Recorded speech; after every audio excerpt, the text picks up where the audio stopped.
Yeah, so I heard of this story of this Roman emperor who was absolutely paranoid about getting poisoned. You see, and to try and counteract it, he actually started taking small doses of poison to try and become immune to it, which he actually did succeed in doing. You see, but that kind of but it backfired when eventually people got tired of the particular Roman emperor, and they decided to try and kill him. You see, so not wanting to be murdered and stuff, he tried to kill himself by poisoning himself, which of course. Since he's been making himself immune, he couldn't poison himself. No. No. So moving on from ironic history facts, we have Skew Bridge episode 18. Right, so Skew Bridge episode 18, we actually have quite a bit to talk about. This is where we stop discussing the behind the scenes as much, and then start moving on to the actual content of the episode, which some people will probably be pleased to hear, you know. Okay, so this is where a lot of the plot lines that will define, the later Skew Bridge would start coming forward, right? This is there's this one, there's Giuseppe wanting to get naked, you mean? No, his body. Yeah, no. To whom did the dressing gown actually belong? Was that actually Sue's? I think it was Sue's. Yeah, I think it was. Yeah, I remember it was a designer design. I think was it Victoria's Secret or something like that? I'm not sure, but it's great. It's a really nice scene. This I really like the dynamic between them both. A lot of joy in this scene. See Sue laughing her head off and stuff. Like a mother-son figure type thing, was mentioned in one of the earlier episodes. Yeah. Oh dear. Yeah. Right. Yeah. You tell his prayer just punched her, isn't he? He's loving it. Finally, I get to sleep naked in front of the cameras. Oh dear. Right, yeah. So this is, I think, what I mentioned last time. The bit where these two are having a discussion, Rob and Andy, and then Anna starts listening into them. Yeah. I did actually slap him upside the head then as well. Yeah, it's method acting. We'd become good friends by then, so it was good. We had this nice dynamic that we got. Yeah, it's like that bit in The Dark Knight where Heath Ledger told Christian Bale to beat him up for real in the interrogation scene. Well, it was only a slap on the head, mate. No, that's not good, man. No, yeah, don't fling him into a window or anything. No, but it is weird that there wasn't a police presence still afterwards, considering a police officer vanished and nothing came of it really, aside from of course a few mentions afterwards. Yeah. Walter was police and he'd gone, and not much more was said about that, was it? No, it just vanished into thin air, and there wasn't. We did have a period in previous episodes. We talked about there's police all over Skew Bridge, but obviously there was no shots of that because we didn't have enough budget to hire any actors. No, there was no big police presence on the streets at any time. So it's the ninja police. Exactly, yeah. Exactly, yes. Now, this phone call scene, I've always been curious about who it was who was actually voicing Brian on the other end of the phone. It was me. Oh, it was you. All right, because when I watched the episode earlier, it almost sounded like Dom almost. No, it was me, and I did a bit of voice pitching on it, and obviously a bit of echo on it, and a bit of EQing on it, so it sounded more like it was on a phone. I see. And obviously, there was no real script written for this bit, so I just tried to ad-lib it and put it in, where she leaves gaps. But it's all in one take, this, which, Sue, we've said before, she struggled with lines a lot. She did. Although she's great, she is great. Give her a lot of encouragement to do the scenes, but that was all in one take. It was great. It was pretty well done, yeah. I never knew it was a one take thing. So here's my question for this scene. Yeah. Who's he talking to? What's he talking about? He seems to be talking about getting revenge. Yeah, that is like, yeah, I was going to say that was just one plot that just came out of nowhere and was never actually mentioned again. You know. I don't think this isn't a storyline that came to fruition. No, I really think maybe this is the kind of plot line we should have really developed with Jack. You know, because it does seem quite an interesting thing. And speaking but I of, do think he was the guy. Sorry, he was the kind of person. He came for a bit and then left for ages, then came for a bit. So I think we just ran out of time, really, and that's why it didn't really develop that storyline. yeah, yeah. So yeah. Sorry, what were you saying about this? Yeah, I was just saying this is another interesting one where I almost see quite a human side to Harriet. You know, so it would have been interesting to see how this one went on. You know, but of course, Swingley syndrome kicked in, and you know, yeah, she just vanished off into the ether, never to be seen again. Aside from like maybe one or more episode after this. The thing is with this character, though, you do think, what's she up to? What's going on?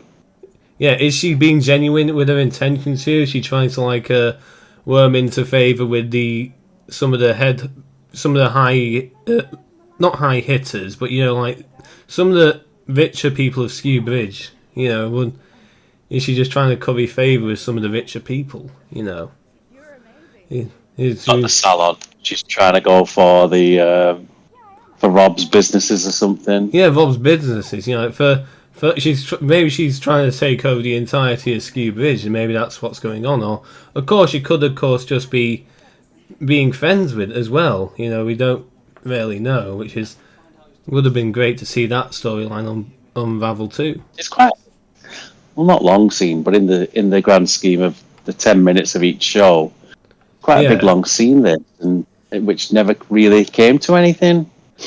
Nice heartfelt bit though from Andrew, who plays Rob. Yeah, pardon me, you were saying? It's a nice heartfelt bit from Andrew, who plays Rob, this scene. Yeah, it really is, yeah. Something I actually noticed is that they seem to talk a little bit about revenge and how it isn't satisfying. So, I mean, I do wonder, what if, like, could that imply that Rob maybe had a running with someone who might have blamed for his wife's death or something at some point? Or is it just talking about grief in general? I don't know. Maybe just I don't think we ever had any storyline about Rob getting revenge on anybody for anything. But you never know. You never know. Yeah. I don't know, it's just the way he was talking about it when I watched the episode before. It just made me think, you know. And speaking of making him think, he just mentioned a cafe there, and he didn't even show up at my cafe. I'm very insulted, Andrew. I mean, Rob. Yeah, you know. I do like all the scenes with Noah in. I think he brings a lot of fun, and he does. Yeah, it's quite compelling to watch. He's like one of the more fun club members.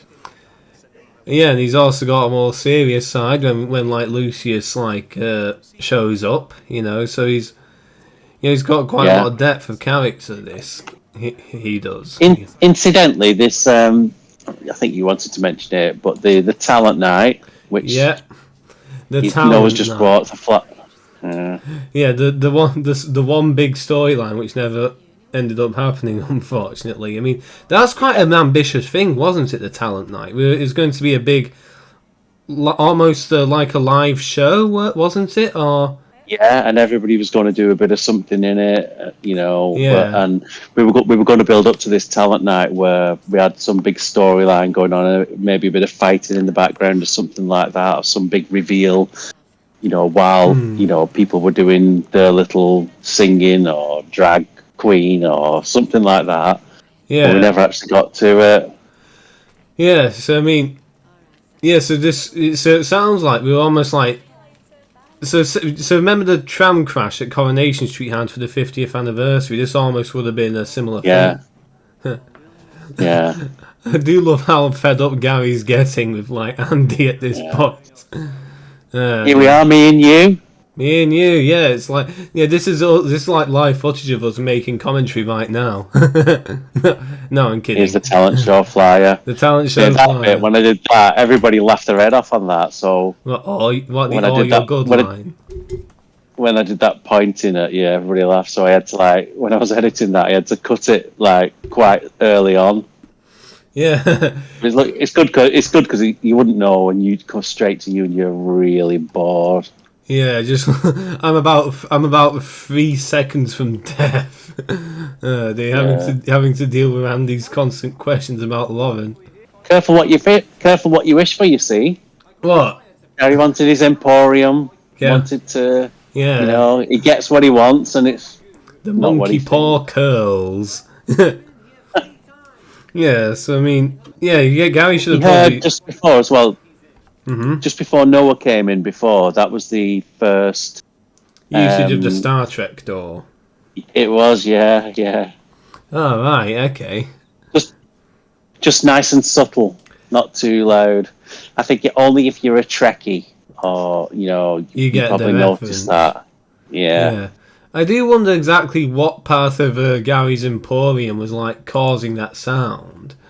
I mean, it It was doesn't. supposed to be the door. It was supposed to be like, like instead of, Well, because like when people came into the shop, we had a ding ling ling when people came into the shop, which yeah. obviously we just had to add in post because no one was coming through any doors. Yeah, yeah, But I I know think it's. when I was editing it, I thought, what would be a nice door sound for Gary's Emporium? I thought it'd be quite apt that I think Gary would have something like that maybe in it. Yeah. I mean, 'cause it sounds like an electrical automatic door sound, really. The thing. So Yeah. it'd just be funny that it's just mostly this black tent, but then there's this random sophisticated electric door on the front of it. Uh, oh dear. I don't know. Yeah. And then Gary being reluctant because it goes because it has a multiple meanings, doesn't it? Like Gary doesn't want to bring too much attention to himself because of Clinty, and then he's probably a bit stage shy as well. Quite good this because this scene shows all the different aspects of Gary because he's a bit not threatening in this, but stands his ground with Amelia, and Yeah, just tells her to watch herself. He's had a bit of fun with Noah, and he's had a a bit more. a funny scene with Andy, but been really bored with Andy as well at the same time. Yeah. Just a few different aspects to your character. Cause I expect Gary has probably been quite used to helping Clinty out with his criminal dealings. So that's why I mentioned tax evasion and what lawyer to pick for the court. So he's probably thought, okay, that's probably what most people will be asking. But like most people are just concerned about who they'd be getting into a relationship with, really. Yeah. So I mean, I do Who's actually. One thing is that I do kind of wish I had Gary and Amelia had like more scenes. Would have been interesting to explore that dynamic. Yeah, and I noticed that There's a like little bit of a different ending here as well. yeah, it does look a bit lot bleaker almost than like the original like credit sequence. Is there a Yeah. particular reason Well, you made it this way? I think it was just normally black the ending, wasn't it? Normally, but I think every now and again I thought, we'll mix it up a little bit, try and make it look, a bit more interesting for people. That's a bunch of fields outside of Southport, and I took a video of it, and everything Yeah, was frozen and cold. I thought, and I watched it back. I thought, oh, that's quite nice. Like a contrast to the beginning because we've got like similar kind of scenes.